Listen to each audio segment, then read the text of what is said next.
All right, wonderful to see you guys. Sorry about the last couple of weeks, just dealing with an illness. Still not 100%, so this may be a shorter session. I'll take it as long as I can, but just really wanted to connect today.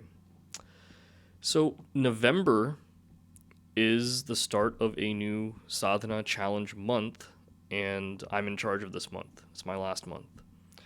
Now, what they came up with for November was New Habits November. So cultivating good habits.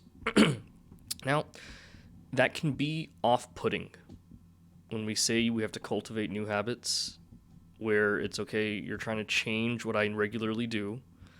I do things the way I do them for a reason. It works for me. I don't like anyone or any book or anything telling me that I have to live differently. That's the first layer of resistance. Second is it's disheartening. It's like when you have to scale a mountain, you stand at the very bottom and you look up, can't even see the top, and you say, man, cultivating new habits is the same way, where I don't feel like I can even get up to this level of growth that's required. It's another feeling that can be there. Thirdly, it's the pain of having to even think about things I don't want to think about. It's easy for me to point the faults of someone else, looking at myself in the mirror and saying I have to change in these ways. That's nearly impossible to do. Not because I'm not capable of changing. I don't want to change. I don't want to have to look at myself even with a critical eye. I think I am the superhero of my own life, and any kind of blame I have to assign myself in a relationship, blame I have to assign myself in how I work, blame I have to assign myself in lapses in my judgment and thinking, I do not want to have to go through that. Again, easy to do it to someone else. To do it to myself is a Herculean task. So for these reasons, cultivating any new habits, it just doesn't seem like something I want to put myself through. Now, whenever someone who is in charge of having to talk about these things says, cultivate this good habit and live this way, stay away from this, it's really easy to see that as patronizing as well. So even having a Sadhana Challenge month where this is the topic, it can get on people's nerves and people end up not liking me because I'm the guy that's to take up the challenge like this. This is where we look to Puja Gurudev for inspiration.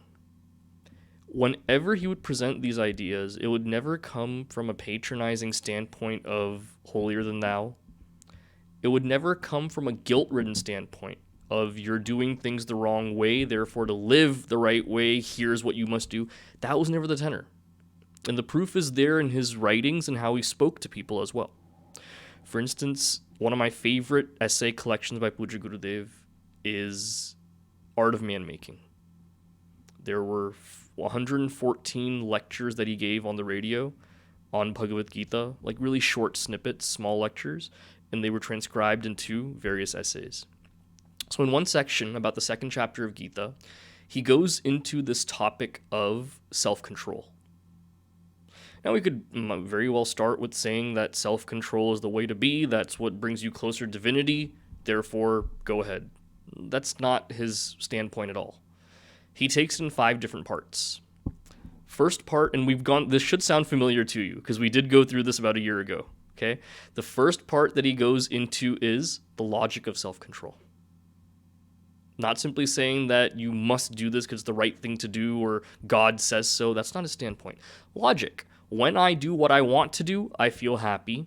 However, it's only temporary because evading responsibility for just what makes me happy at that moment ultimately leads to addiction. It leads to me hurting the people around me. It leads to me hurting myself. He goes through all this logic. Logic of self-control. Why to curtail my desires. After looking at the logic, then goes into benefits of self-control. How, okay, logically, it doesn't work when I just do whatever I desire. The benefits of reining in my senses and actually following some kind of code of conduct I give myself, abstaining from things that I shouldn't get into, these are the benefits that come with it. And I could have said to myself, okay, I could follow any path for this. Why self-control? Third part, tragedy of not having self-control. To show the other side. That when I don't cultivate this habit or mindset or tendency, this is what can happen. This is what will happen. This is what has happened. So we've seen logic, benefits, tragedy of not having it. Fourth part, blessings of self-control. Now, reading just the titles, you'd think blessings of self-control in a religious context would mean, okay, I've pleased Bhagavan, therefore he blesses me. That's not the tenor he takes here either. It's that because I have control over myself to not do what I want to do and to do what I don't want to do, I am blessing myself in that process. That's the blessings of self-control.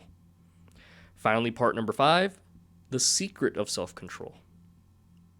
Up until this point, I can say self-control makes me a better person in my relationships, makes me a better worker, makes me a better parent, a better friend. All of these things, that's what it's meant for, just this daily life. He points out that no, the real secret of self-control is that's what takes me to that highest. Always keeping moksha in mind as that one and only final goal. So much to learn from that step-by-step process he gives. It's not in a patronizing way. It's not done to shame anyone or guilt anyone. That's usually fear tactics that are used in religion. We see it all around us. That's not the spirit of the Shastras. That's not the spirit of Gurudev. Now, the challenge in this month is, how do we inculcate this idea of these new habits with a simple framework? Something that's not too complicated. Because there are those habits that come with my physical environment, what I eat, when do I wake up, what do I consume in terms of media for my own physical and mental health, how do I travel, all of these things are on the physical plane. Mental plane, when I speak to people, how do I avoid negativity, how do I take on the negativity I have to have, and how do I deal with it well, how do I take on challenges that come up with the relationships in my life, how do I deal with the stress that comes up? These are all emotional. Then intellectual as well. There's a whole host of habits that come up there. What do I tell myself to maintain confidence when it wanes? How do I ensure that I'm thinking clearly without falling for my emotions and making sure I'm strong intellectually in my decision making? How do I trust myself to understand what's around me the right way? There are habits to inculcate in all these different areas. It seems like there's no one framework to make it easy for us. There is a framework to make it easy for us, built into our Shastra, that is analyzing ourselves using the gunas, sattva, rajas, and tamas. Now, a cursory glance at the gunas, we see that, okay, it's really basic. Tamas means that it's not much energy. Rajas means, it's a lot frenetic energy and passion, all this, and sattva is goodness. We leave it at that. There's so much more to analyze here. One place we look at Srimad Bhagavad Gita. We've gone through that in all the different layers. What is an austerity in terms of these 3 gunas? Where a tamasic austerity, it's one that on its face, it looks like it's something to control my senses, but at the end of the day, it actually hurts me. Rajasic austerity is one that I just brag about. I haven't eaten 3 days kind of a thing.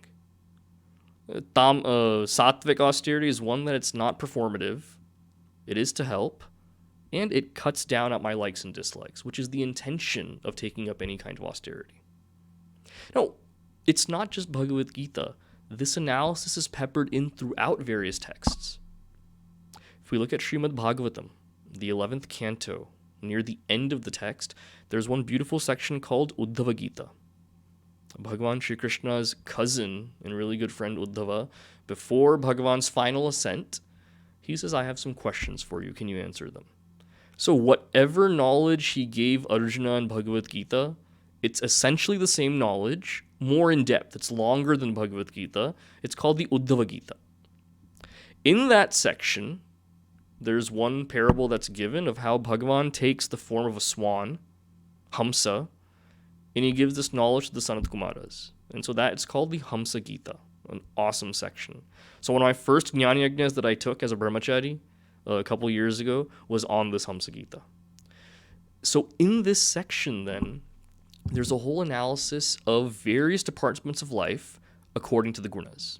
Now let's see how we can relate that to habits here. That's the final goal. Today is to look at how we can look at these different areas of life and put them into making good habits for ourselves. The first one that he looks at is called apaha. Apaha means water. In this case, water meaning what is consumed at the most physical level. The more we analyze disease and just problems, whether it's physical wellness, mental wellness, a lot of it can be traced back to what we consume. And more, it seems that we have a real hard time getting away from processed crap when it comes to food. And I know you slap the word organic on something and it gives you the right to raise the price by about 20%, but even that is suspect, the quality of that food. Now, that wasn't always the case in this country. There used to be much stricter regulations on food. It was fresh. It was sourced to local farms and things like this. You didn't have to go to a farmer's market to get fresh food. It was available. Over time, companies cut corners. You find lots of pesticides and things like that. And the fact that people want strawberries in December. So that means even when it's not in season, they have to do something to make sure that stuff grows. And, everything in Texas, I guess, is bigger, right? So you'll find strawberries like this big. That's not natural, all right? There's chemicals and stuff they put in there to make that happen. We enjoy all of this, but it's to the detriment of our health. And you look at rates of cancer in society today, all over the world. It's gotten much higher. It's spiked because of what is consumed. That's one level then. Okay, the quality of stuff that's consumed. Then it's, what do I choose to consume? This is another. Coming out of a college lifestyle, weekly alcohol intake till you pass out is not uncommon. That hurts the body as that's sustained over and over. Okay, it really does hurt the body. So that's one other layer, drugs, alcohol, the what I'm consuming that actually hurts me. Third layer of this when it comes to habits, though, is what am I doing it for? If someone tells me, in the Shastra it says sattvic food is to be consumed, don't consume meat, don't consume alcohol, it's the way to live, that's the way God wants us to live, I'm less inclined to take that route, especially if I enjoy consuming alcohol and taking drugs and things like this. That's not the logic that's going to appeal to me. Without Shraddha, without that faith in that higher, this logic will not appeal to me.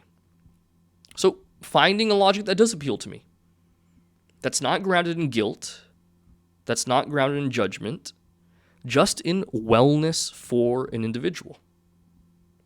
We find that when alcohol is sustained over time, to reach that critical point of feeling buzzed or feeling good from it, you need more and more to get to that point as you drink more.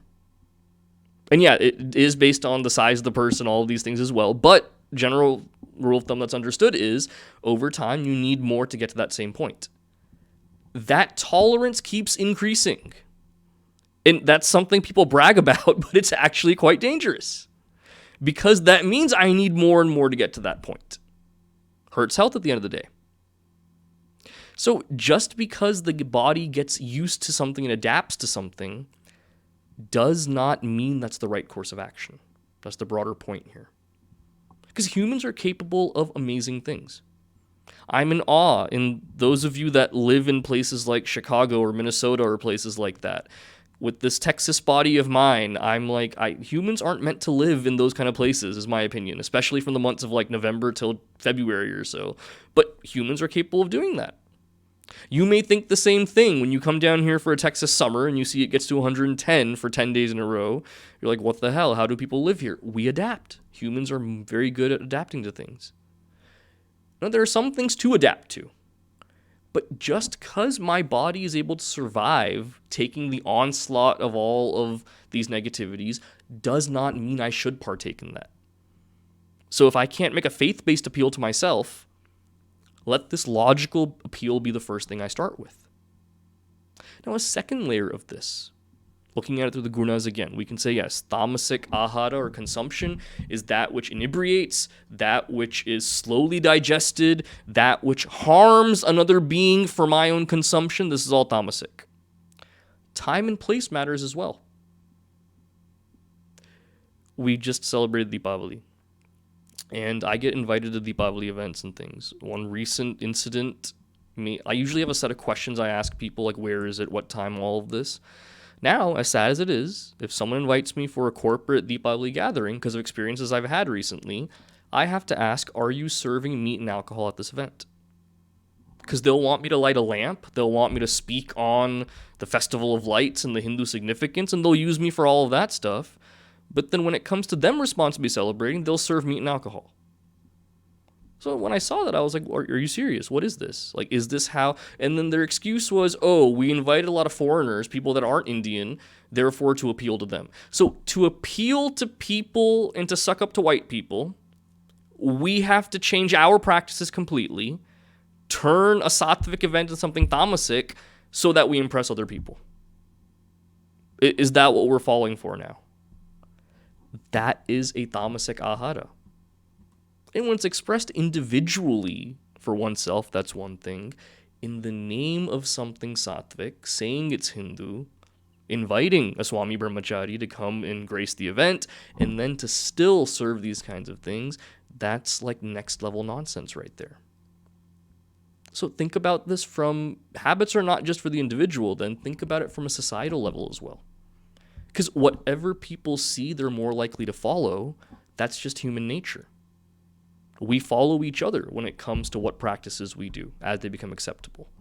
So where do we draw the line? Which is why I implore chicks all the time. When they come to me and say they're getting married, I'm happy for them. That's awesome. And they'll say, okay, we want to have a Hindu ceremony. Even better. Awesome. What is the level of sattva you're maintaining in that whole thing? Is it that you have the wedding ceremony in the morning and then the evening reception, you pop bottles and whatever you do? Or I've seen instances where while the pujari's finishing things up, people are already taking bottles out. That's tamasic. That will ruin a religion going forward. And I know when I say things like this, I sound like some, old-fashioned Debbie Downer that's like sitting on my front porch, get off my lawn kind of nonsense. But we are the final frontier of protecting the religion in these ways. As much as knowing the philosophy matters, all of this matters as well. I'd say practice is even more important than simply knowing Hinduism. I've said that many times. So ahara, what is consumed? There are so many habits we can form from this. Where recently I was talking to a doctor, and they said, what you eat at the beginning of the day and the end of the day really matters a lot. Because what you eat at the end of the day before going to bed, your body has to burn that somehow, and it's really hard to do when you're asleep and you're not, moving and you're sedentary. So something light at that time, right? And I've been guilty of, I'll have a few sweets right before I go to bed. I'm guilty of doing that. Now, breakfast. We hear that breakfast is the most important meal of the day. Eat a big breakfast. In the Sanskritam language, the word for breakfast is alpahara. Alpa means small. After you've been without taking food for an entire night and you've just been respirating, eating a big meal right off the bat in the morning, that's a shock to your system. So according to Ayurveda, then, have something small, like a fruit, something that gets you going. Coffee, I know a lot of people, it dries you out, but coffee is something we take as well for the caffeine boost. But how much do I take? How frequently do I intake? What is the quality of what I intake? This is a perfect place to build habits right there. Then what else is analyzed in this Hamsa Gita? Another thing that is analyzed is kala, time. Time is also analyzed in terms of sattva, rajas, and tamas. In what way? Tamasic time is that time after sunset and before sunrise. I know for the virtue of having us all meet, we take this class during that time. But technically speaking, spiritual knowledge happens in the morning. That's why the Wednesday Panchadashi class, which so many attend in that morning time. But that's one of the reasons why. That's a spiritual time. But are there major decisions being taken at this time?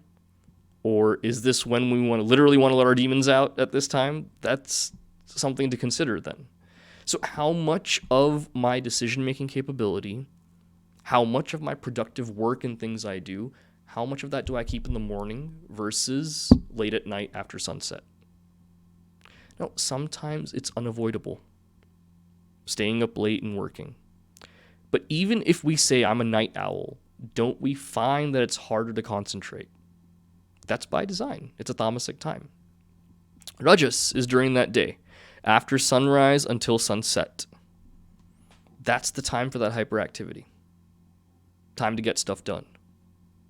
Now, we look forward to the weekend because that's the time when I can stay up late on a Friday or Saturday night and wake up at like noon or 1 or 2 on the weekends.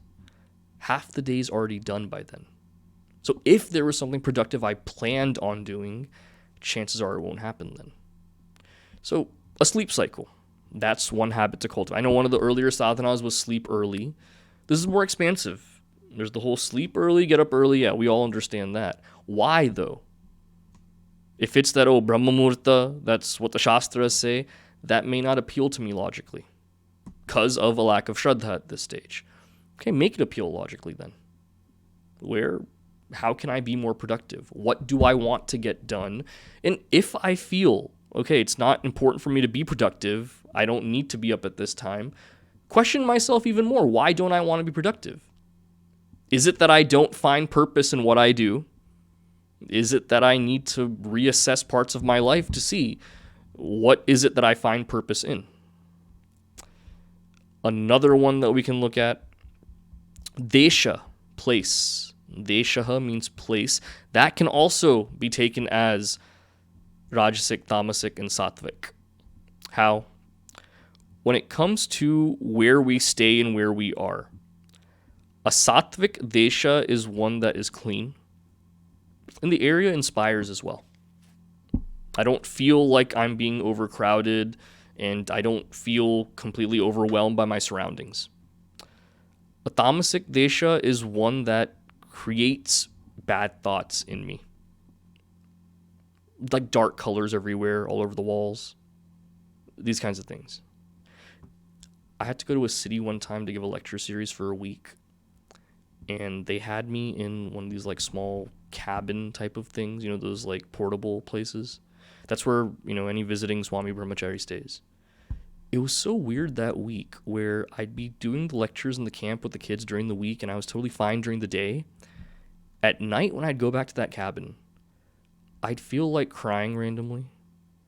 I'd have these like super negative thoughts. I'd just feel sapped of energy. I couldn't focus on anything. It just felt really weird. Sadhana was a challenge. The moment I step out of there in the morning after getting ready, I was fine again. And that was for a whole week, every single time I'd step in there. Something was off with the energy of that place. It's possible. When there's high negativity in a certain place that we stay in, if there's raised voices all the time, if there's lots of angst and people are always angry in there or fights breaking out all the time, that adds to the energy of a place. That's why they say there's never yell inside a temple. Part of it is, like a library, you want to be, sanctify the space and not be loud. Another is only allow positive energy to go into certain places. That's why there's one in Ramayana, the room that Kaikeyi goes into to sulk. It's called Gopa Bhavan, is what it's called. The place to be angry, the place to be distressed. So when she was in there, that's when Dasharath Maharaj knew, okay, something's wrong. She's in that room right there. What if we all had a room in our house just to be angry? Wouldn't that be great? Then your partners wouldn't have to worry why my partner is angry today. They're in that room right there, then you know right away, okay, they're not feeling good today. They're angry. Better steer clear of that place. So energy has a big effect like this. What else can we analyze through the gunas then? Desha we looked at, Kala we looked at, Praja we can look at. The company of the people that we find ourselves with. Tamasic company. Those kinds of people that I'm around, that makes me weak-minded. Either they spark me into negative action, either they put me down, either it's just negativity and gossip going on all the time, even to the extent of convincing me to do criminal things. That's tamasic. Like when you get your license for the first time, the thing that every parent hates is when their kid drives with other teenagers in the car. because they're the ones that say, hey, floor it and get it to 90 on this side street right here. They'll give them all these stupid ideas like this. So even when we want to resolve to do something good, we find ourselves in negative company. That's what it turns into. Now, what we learn about here is stay away from bad people, be with good people. Okay, let's get deeper into that at this point right here. There are some relationships we simply cannot get out of. Family is one of those. It's impossible to get out of. We are in that. What is my role in this whole thing? Because what I'm seeing an increase of, and this is hard to look at sometimes, is where the family will have adult children that have their own families and they live in the same city. The grandparents don't even see the grandkids because they don't get along with their own kids. Right? There's a lot of negativity going on within the family right there. And it'll be where these parents are in their 60s and 70s now, but they don't get along with their own adult children for whatever reason. And it leads to a lot of discord, or they don't talk for months or years at a time. I'm seeing a lot of that. It's all over. Now, in that situation, one thing we can say is, our culture says you should always be there for your family, never fight with your parents, always see them as God. That's true, yes. At the same time, understanding what is my capacity to forgive, what is my capacity to let some things that don't matter as much, letting them go? What is my capacity to stand on business and say that this is a principle, this is not something I'll budge on? Even with family, yes, there can be these kind of boundaries. There should be, if things get out of hand. But understanding, what am I looking for in the long term right here? What is the importance of family for me in that long term? So it's nuanced. We can't say that, people make me feel negative, I got to get away from them completely. Sometimes that's not possible. Family is one example. The other is those people I'm in charge of helping. If I'm a parent, for instance, or I've agreed to be a mentor for someone, saying that they add negativity to my life because of the way they are, the way they talk, I have to leave them now, that's abandonment. The most I can do is, when I choose the relationships I want to have close with me, do they help me grow? And having relationships that are yes men around me all the time, that's not growth. Having someone that just affirms every single thing I want to do and says, oh yeah, you're right. That's a convenient friendship. That's not a sattvic friendship. A sattvic bond is one that holds me accountable to be a better sadhaka. In every way. Growing in terms of my ahara, what I consume. Growing in terms of what goals I want to have and how do I want to achieve those. All of these come under what a sattvic relationship is. So praja, company I keep, also has this framework of sattva, rajas, tamas. So we've seen it for praja, company. We've seen it for desha, place, kala, time.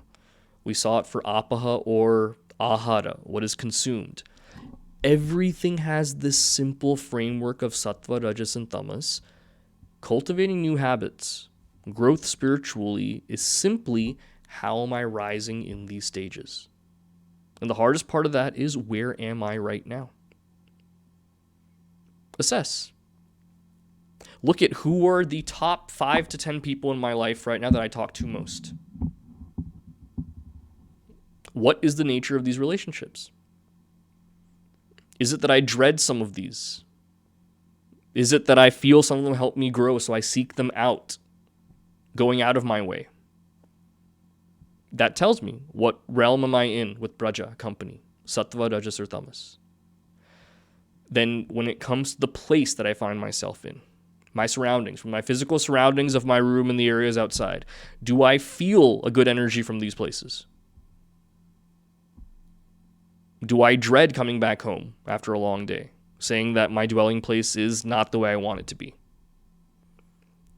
Then going into kala, time, do I find I'm optimizing most of my time in some kind of productive way? Is it that I may sleep sporadically for about 8 hours every day, but I still don't feel refreshed? That means something's wrong with my resting pattern. Do I find that I spend, 10, 12 hours at work or at school studying, I still don't feel like I'm retaining things? Something is wrong with the timing of what I'm doing then. Got to go into that, unpack it further. Then when it comes to ahara, what I consume, at the very basic level, do I feel good at a physical level every day? Do I wake up in the morning feeling like, damn it, one more day I have to go to work or I have to do physically, how do I actually feel? And that's very subjective. You will know right off the bat. Do I feel good? Mentally, how much agitation is there in my mind? How much fear is there? And there's so much connection between that mental and physical. Like we talk about how our guts feel sometimes, right? Butterflies when we're nervous. That dropping feeling in the stomach when we feel scared or anxious. Tightening of our muscles when we feel angry. All of that's so closely related. Physical affects the mental, mental affects the physical. No way around that. Now, analyzing all of this, the gunas are one way of looking at it. Then going into what are the kinds of habits I want to stick to improve in this way. So with that, I don't really have a question for you for the breakout rooms. Just something to consider as we go with this month. Starting next Monday, we'll get back to chapter 6 in this session. I'll probably do like the half an hour before this session will be our check-ins for the month. But I know Sadhana Challenge hasn't been something easy for all of us to keep up with. There's a deluge of a lot coming in sometimes, or we feel like, don't really connect with the month, whatever it is. Give it one last shot this month. It's almost the end of the year, believe it or not. And this one is one I want to make it fun. So I'll be reaching out to you guys individually to see how can we talk about it better this month, really get it across. But the crux is it's based on cultivating new habits, good habits, using sattva, rajas, and tamas as a framework. For the reasons I outlined at the beginning. I don't want it to be something that seems like it's judgment coming down on you for not living a certain way. I don't want it to come down as something that, because the book says it, you must follow it. That's not Hinduism. It's about appealing logically. What makes sense to me? How do I build that shraddha in what's being said and in myself? How do I cultivate habits from that standpoint? At an individual level, a family unit level, even at a societal level. That's what it's all about. So with that, we will end a bit early today. That's all the energy I have today. But I'm on the mend. And coming up this week, starting tomorrow, I have a Jnana Yajna that'll be on YouTube every evening from tomorrow evening till Friday evening, 7:30 to 9. And it's on Panchadashi chapter 10, Tripti Deepa. So a very beautiful text going into how we are the witness of the consciousness. Alrighty. Om Purnamadav Purnamidam Purnat Purnamudachyate Purnasya Purnamadaya Purnameva Vashishyate Om Shanti Shanti Shanti Harihi Om Shri Gurubhyo Namaha Harihi Om. Everybody, have a great week ahead.